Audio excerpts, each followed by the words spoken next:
Hello, my name is Anne, and today let me tell you a story of my London trip, a travel story in English. I was waiting anxiously for the call that could change the course of my life. I had worked extremely hard to get flying colours in my exam. The university office had said that it could take about a week to hear back, but the wait seemed to be endless.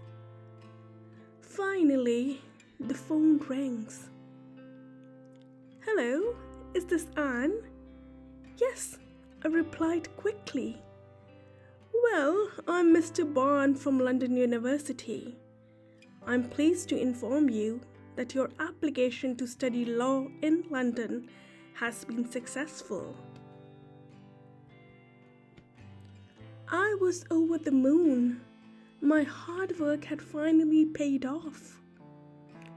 Although I was excited to move to the UK and study abroad, at the same time, the thought of leaving my family and friends behind was nerve-wracking.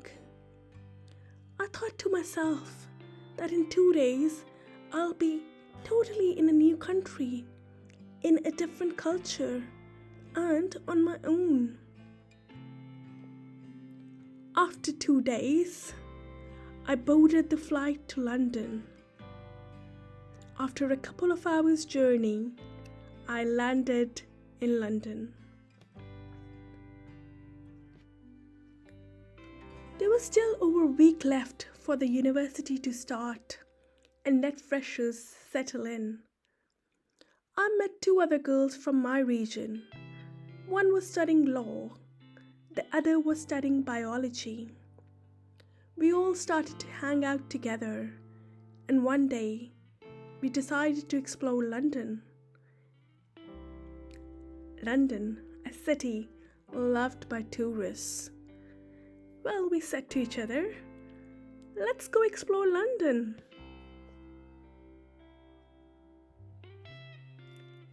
The first place we went to was called Big Ben. Let me tell you a little bit about Big Ben. Big Ben is the nickname given to the great bell of the great clock of a famous place called Westminster in London. This famous clock tower was designed by a man called Augustus. The tower is 96 meters tall. It has a square base. Now let me tell you, the UK is made up of 4 regions, and all 4 areas are represented on this tower by a particular symbol. This tower is a cultural symbol for Britain all over the world. Next, we continued our journey to Hyde Park. Hyde Park. It is one of the largest parks in central London.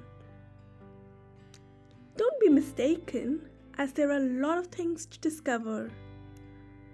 There is a wide and beautiful lake called Serpentine Lake, which has lakeside paths, a lot of cafes, and a wide variety of wildlife to spot. This park is where one can relax, surrounded by fresh air and greenery all around.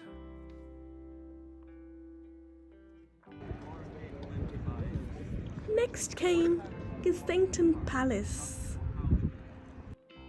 This famous palace is the birthplace of Queen Victoria, a famous Queen of England.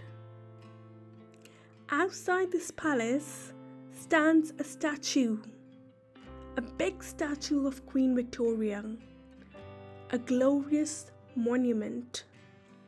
Let me tell you a little bit more about that.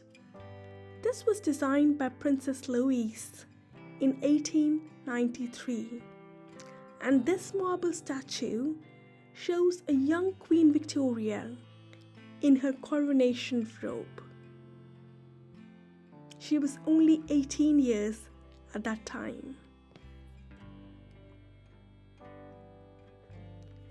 Now, next, let's look at the London red buses. These are famous worldwide because of their red color. But do you know there is a story behind why all these London buses are painted red?